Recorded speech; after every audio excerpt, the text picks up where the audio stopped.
So I have a confession for you guys this morning. I'm going to be actually honest. I know normally I try to tell, here's the routine I normally go with. I try to tell you guys a dumb joke. Nobody laughs. Then I shifted to trying to get you guys to raise your hands for stuff. No one ever answered the question. So now I'm just going to be honest, actually being very serious. But over the last few months, I've kind of been in this place where it's just like, woo.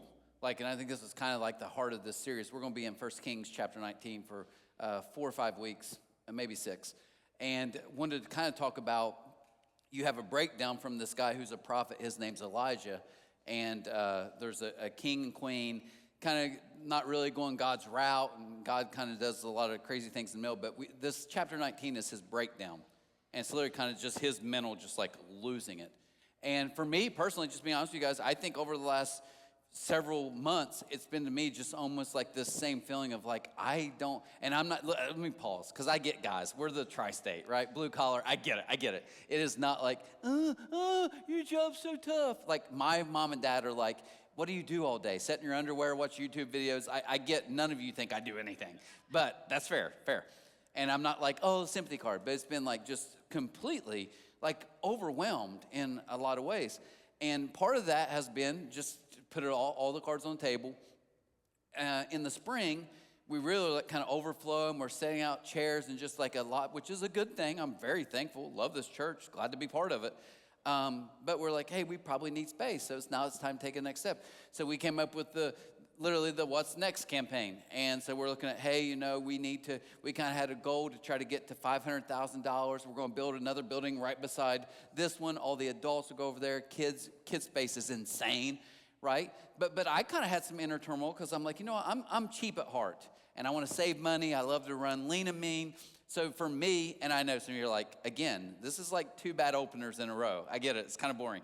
But I was like, for me personally, like, let's just go to 3. We do 9:30 and 11. Let's just do literally 9, 10. 11. We do it for Easter.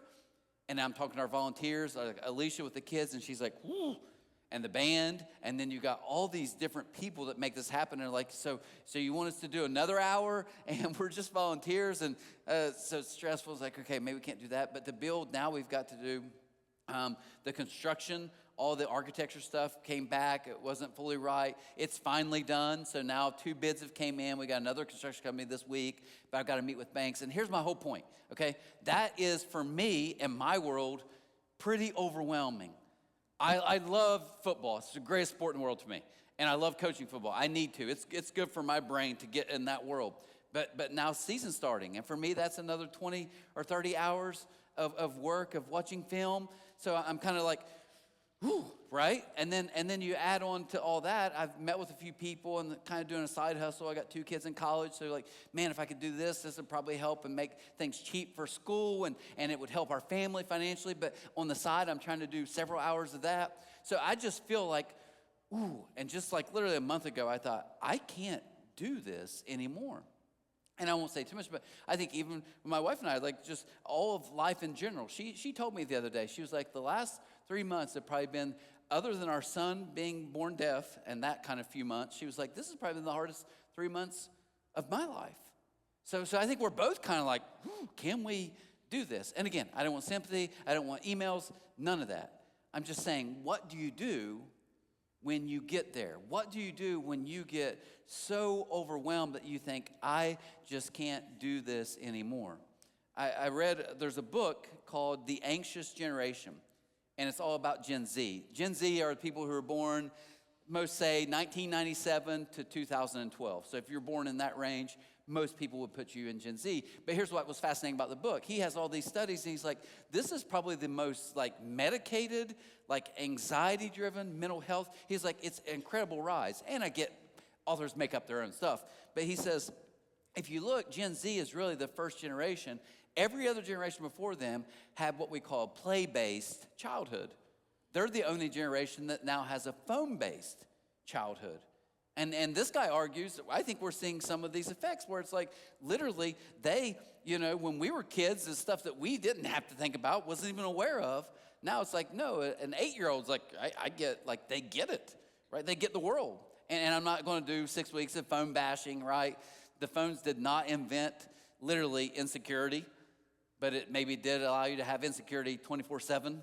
right? I would say that the phones, we all know, everyone in this room, literally with all the mental health stuff, that they didn't invent comparison, but they can put comparison in my pocket now. And so we feel kind of the effects of that. So all these things kind of combined for me. I was like, you know what? It would be neat maybe just do a series and just kind of be real honest and all of us kind of talk about some of us who, obviously, some of us we're taking medication. We're trying to figure this out. Some of us we're not, but we still feel just on edge all the time. And I'm sure all of us in between. So here's kind of how this story goes. And I think this is fascinating for me. So Elijah is a prophet. And before this chapter, you're going to see he does amazing things. He literally at one point calls fire down from heaven. It happens. There's a drought, and he's like, it'll rain. It'll rain, right? I'm going to pray it's going to rain. He prays, and it rained. Like, I'm saying, if you believe the Bible be true, these stories of the Old Testament, if you believe that's true, this is what it says happened. And it gets even crazier. There's literally him versus hundreds of prophets for another god that they call Baal. And literally, he calls down, and God kills, according to this story, all these prophets. And like literally, it's one versus hundreds. And he stands his ground. And we're about to see all these kind of amazing things happen. And then in just like almost a moment, and snap our fingers, and Elijah loses it. So first what I want to do, I want to talk about from 1 Kings 19, 3 panic buttons. And I think if we break down just these first 4 verses, I think we can kind of see in our own life maybe what kind of builds and leads to the snap. So what are the 3 panic buttons? Kind of go in order: the gap, the trap, and the snap. Look at verse 1 of 1 Kings. It says, when Ahab got home, he told Jezebel. So Ahab's the king. Most would say he was a wicked king. His wife Jezebel, who is kind of evil, he told everything Elijah had done, including the way he had killed all the prophets of Baal. So Jezebel sent this message to Elijah: may the God strike me and even kill me if by this time tomorrow I have not killed you just as you killed them. Verse 3 says Elijah was afraid and fled for his life, and he went to Beersheba. We all know when you have problems, you run to Beersheba. Okay. That got 8 laughs in the 9:30 and 3 in this one. So that's the only joke I've got today. Sorry. So some of you are like, I'm Baptist. Okay, fair enough. I'm Baptist. So we go. Anyways, I'm just digging a bigger hole right now. So I just keep. This is the moment when my wife says, shut up. Just quit talking, okay? We'll move on. No, he goes to Beersheba, a town in Judah, and he left his servant there. Verse 4, then he went on alone into the wilderness, traveling all day. He sat down. This gets really dark and heavy and serious. He sat down under a solitary broom tree and prayed that he might die. I've had enough, Lord. I've had enough, God. Think about that. He's being completely honest. I've had enough, God. Take my life, for I am no better than my ancestors who have already died. Now, what's fascinating to me before we get into these is that God, I think, meets exhausted people with grace and not shame. I've read through his story a few times in the last couple weeks getting ready for this, and I don't see one time where God ever says, whoa, boy, who are you talking? Whoa, you don't. He never gets angry. And there's moments where Elijah's really like, he's kind of calling it out, like, your people have failed. Like, everybody's letting me down. Like, he's very brutally honest. And you don't see God say, whoa, you don't talk to me like that.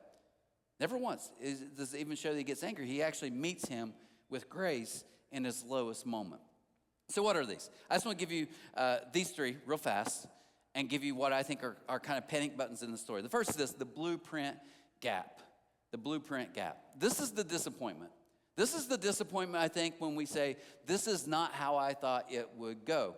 Now, we use the NLT. That's what we usually have on the Bible in the sky. But I'm going to give you another version, which is the King James Version. Because I think if you translate this, remember the other one said he was afraid? If you look at the Hebrew word, which was originally in Hebrew, that word actually, I don't think actually is afraid. It can go either way. But I think it literally goes back to that verse where it says, when he saw that. What do you mean when he saw that? What's that? I fully believe, just me personally, that Elijah was doing all these amazing things, but he really thought, once I do this stuff, the nation's going to turn back to you, God. He does all this stuff. God does amazing stuff. And he looks and he's like, nothing's changed. Nothing's changed. The people haven't changed. Our country hasn't changed. What's the point in all this? I believe there was a huge gap in the blueprint Elijah had for his life and the way it was going to work, and then the reality of how that worked. And because of the difference between this blueprint and reality, he couldn't handle it. And we all have blueprints. If you're here, we have a ton of people in church who are now engaged. Even in 9:30, if you were engaged, and I thought, they have a blueprint for their marriage, don't they? We all do. We all have a blueprint for what we're going to do when we retire, when we turn 40, what college I'm going to go to, the way my life's going to play. We have blueprints, and we get disappointed when we say, but here's my blueprint, and here's my real life. Why? Because our expectations don't match. Now, I'm going to say this about my wife, okay? My wife is the greatest parent to ever live, ever. She's an amazing parent. I'm not a great parent. She was great. Even with our kids, they're in college now. She was good. She's smart. She thought through stuff. But one thing I was better at her as a parent, okay? And she's got a sister in here, and I'm going to verify this. I don't care what they say. They can argue. This is all true, what I'm about to tell you, okay? She grew up in a very amazing, loving home with 3 sisters. And when we first dated, I remember we were leaving to go somewhere, and all the families in the house, and she's like, bye, Mindy, love you. Bye, Katie, love you. Bye, Mom, Dad, love you. They're all saying, I love you. Blew my mind. Like, why? We're just going to go eat. We'll be back in 30 minutes. I could literally, if I call my mom right now and say, I love you, she will wreck to get here because she's like, he's dying. He's held hostage. Why would he ever say, I love you randomly on a phone? If I told my dad, he would be embarrassed of me. And I get that's not healthy, okay? They're healthy. That's my point. They're healthy people, okay? But here's the thing.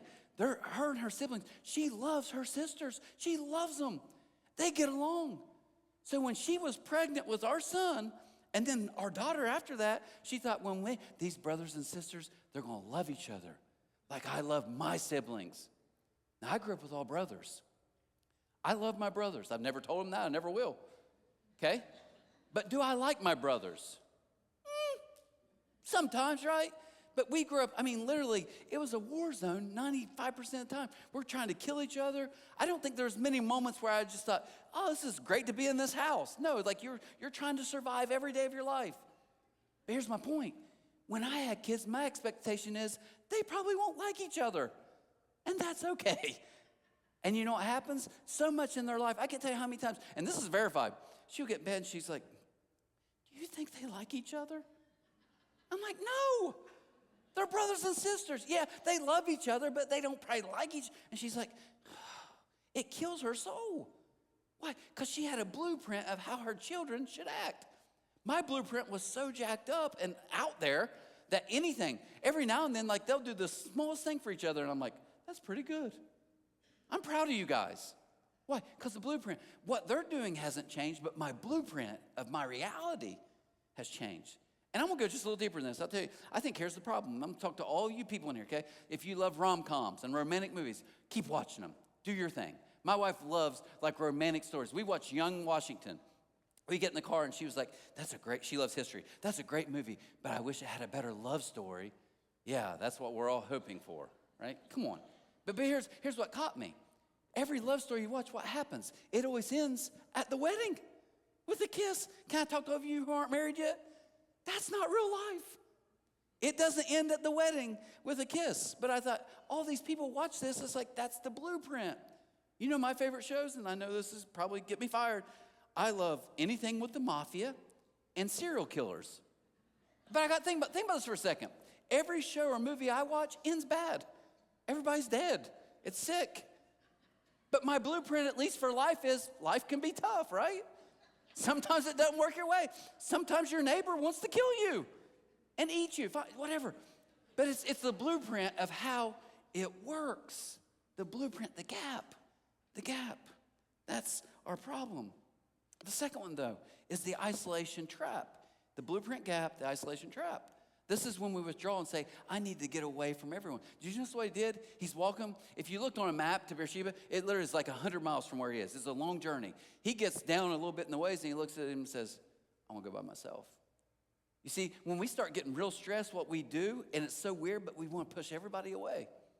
And here's why you have to be careful, because when you push everybody away, you can have some weird stuff going on in your head, and no one can sit and say, whoa, that's crazy talk. Right? And you just keep literally going on and on, regurgitating, ruminating with some terrible, terrible thoughts. Why? Because you don't have someone with common sense say, whoa. And this is real cheesy, it is. But I want to do something really nice for Alicia and Aaron like 2 weeks ago. And it was a little bit of a surprise. I don't normally do that stuff. So I was like, hey, it'll be different for them. A little summer. It'll be a nice surprise. So I had a little surprise for them, a little gift, and I gave it to them. And Alicia, one of them, said, well, you should get something. And I just quickly, and this isn't deep. It isn't. But I just quickly said, no one cares about me. And I didn't mean like no one cares about, I just mean like it's my, like I'm in charge, like I'm leader. I need to take care of you guys. It was a nice gesture. But I just quickly said, no one cares. And what I meant was like, yeah, they don't. I get that. I've accepted that role a long time ago. And Phil's real quick, and he wasn't being like a cheesy wiener or anything. He really wasn't. He just quickly said, that's not true. Right? But as simple as that is for some of us, you guys have some weird stuff in your head, and you don't have anybody to say, but wait a minute, is that true? Well, you don't understand. My husband always. I love always. Well, number one, it's not always, right? No, you don't understand. My wife never. Never? 30 years? Never. I mean, never. My husband never takes out the trash. In 30 years, some of you are in here going, have you? And he's like, no, okay, you're right. No, 30 years I haven't, right? But never and always isn't true.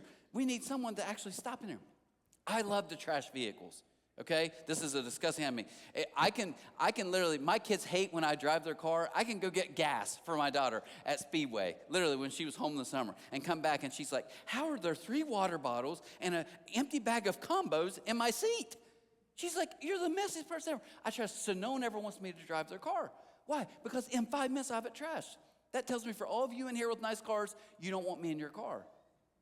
But how come some of you let that same trash get in your head every single day? Right? Just let it literally get trashed constantly. And you need people around you to say, whoa, let's hold the brakes for a second. Is that true? Is that true of you?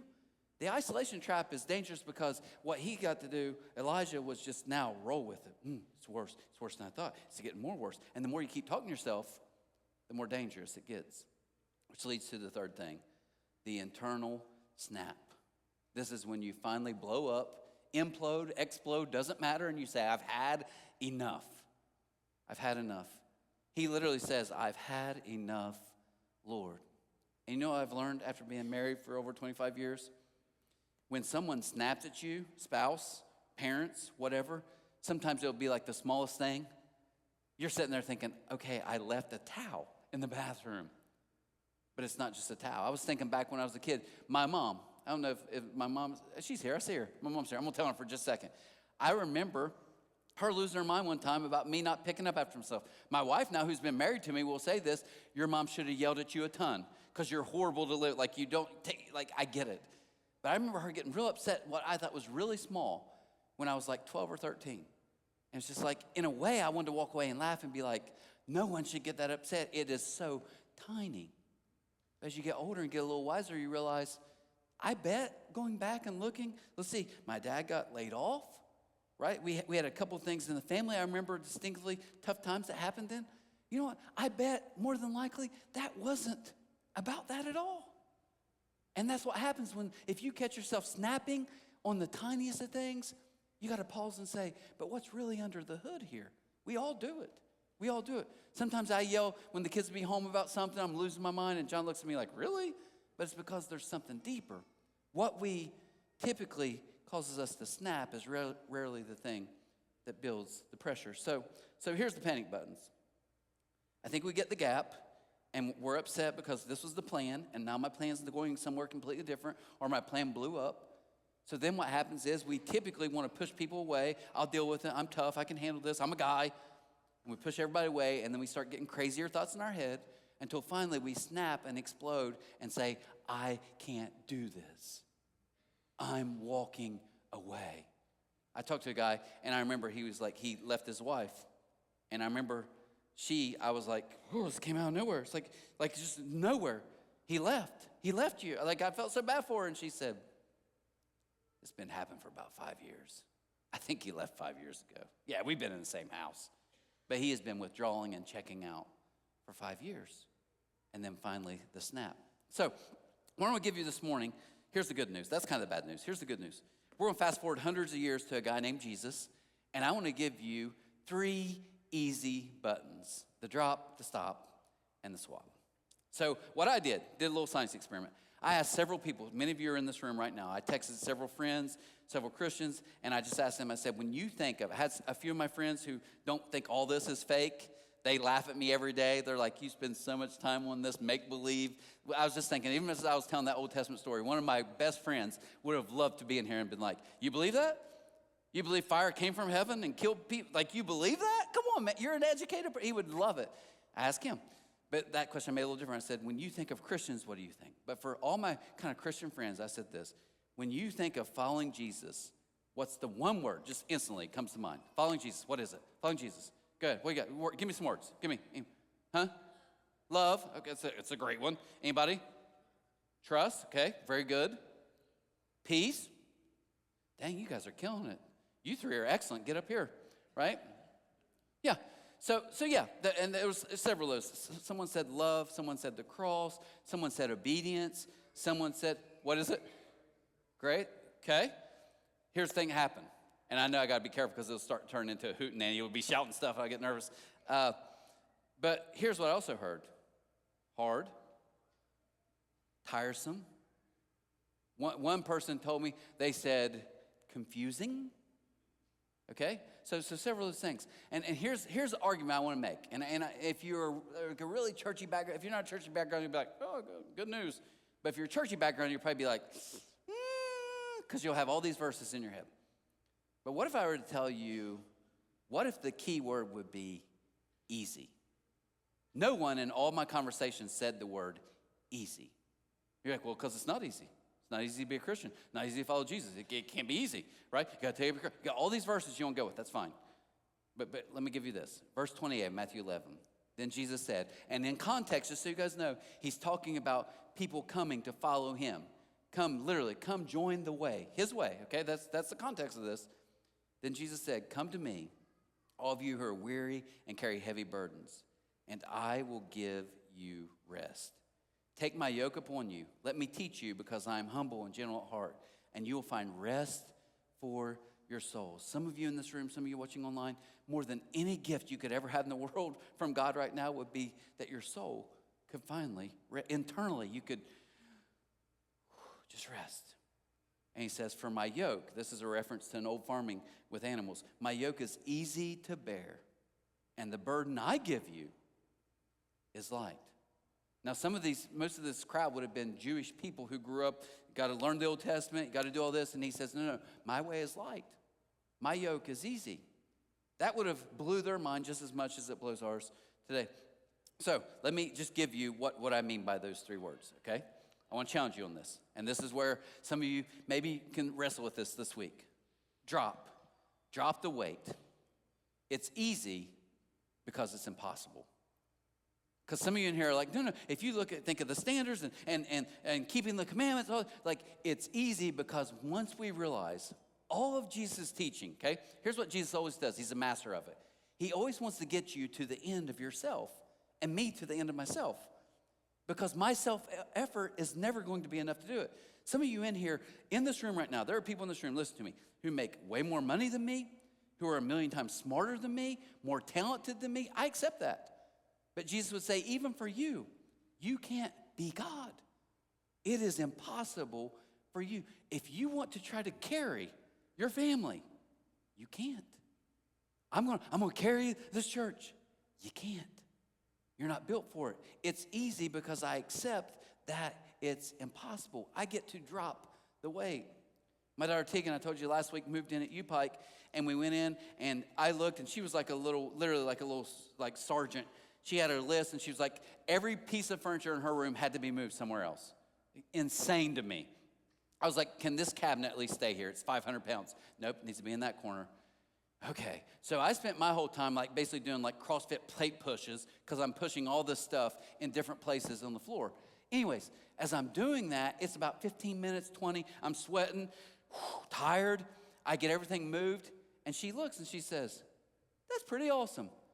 Last semester, this took me 8 hours to do by myself.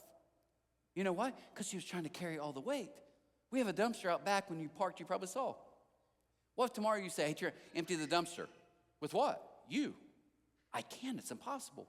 But every Tuesday at 8 a.m., guess what? Truck comes in, whoop, whoop, whoop, It connects little two connectors, dumps it. It takes 15 seconds because it can carry weight I can't.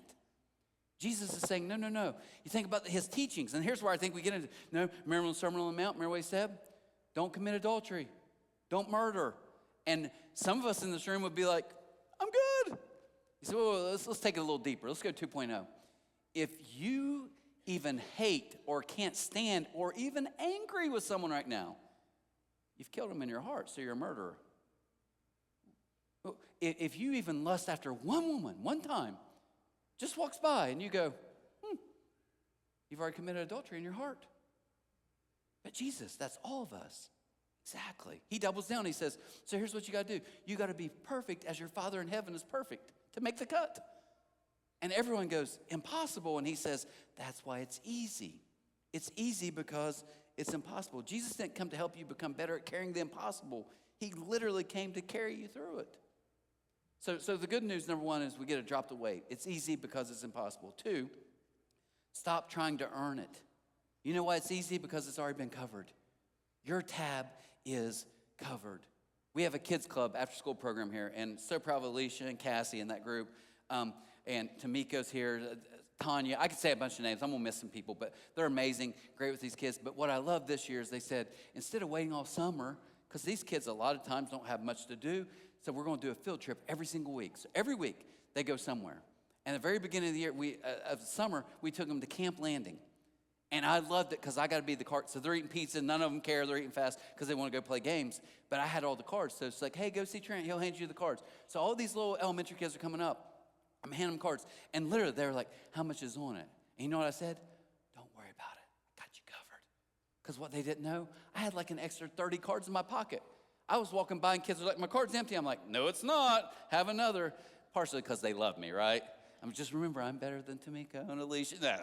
But literally, it's covered. And I thought, they didn't worry about anything.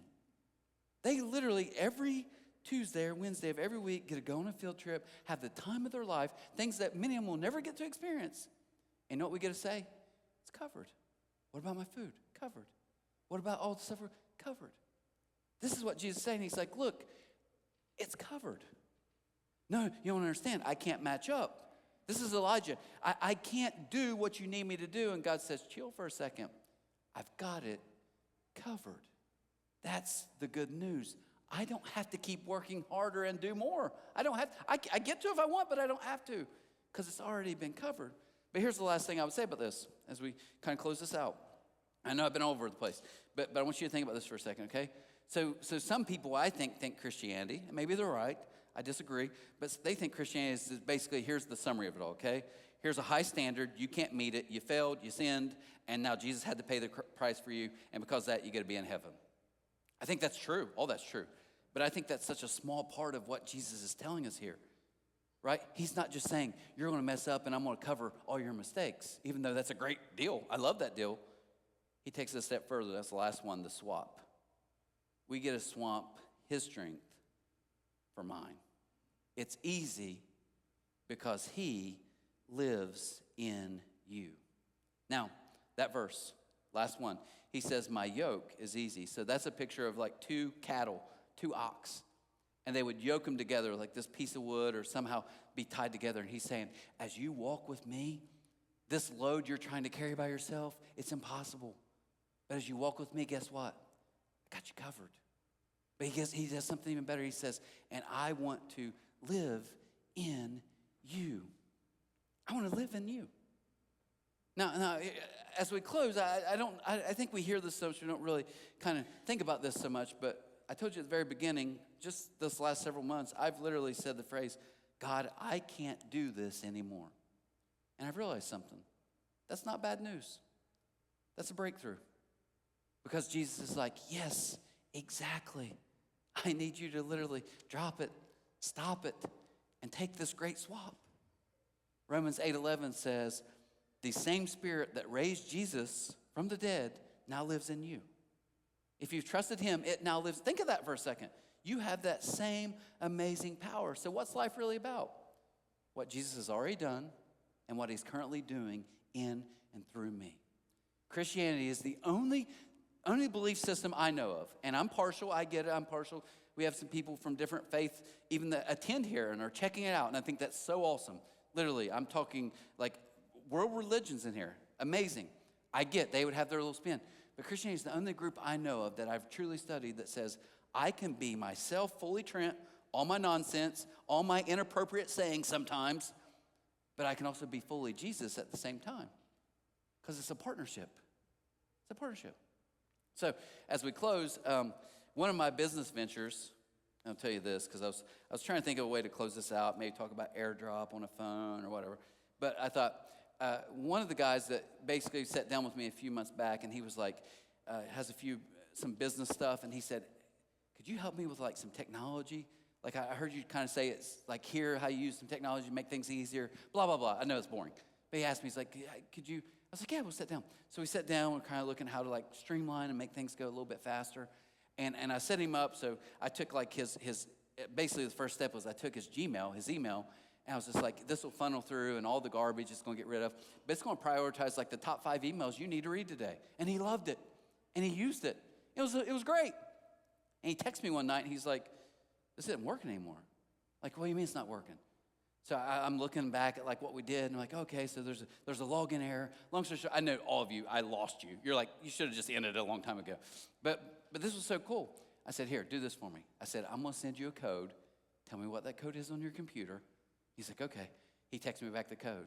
And the next thing I know, he texted me back, and he's like, dude, are you on my computer? He's at his house. I'm at my house. And I'm like, I sure am. I'm getting ready to get your credit card. You're so, no. But I'm on his computer. And I literally clicked, and I said, here's the problem. You need to re-log in. I clicked it, and literally it wasn't just me doing it all. I said, now can you log back in? He logs back in. It approves. Now we got to log into this piece, and this has got to be connected. And literally the whole time I'm telling stuff, he's like, I don't know what's going on.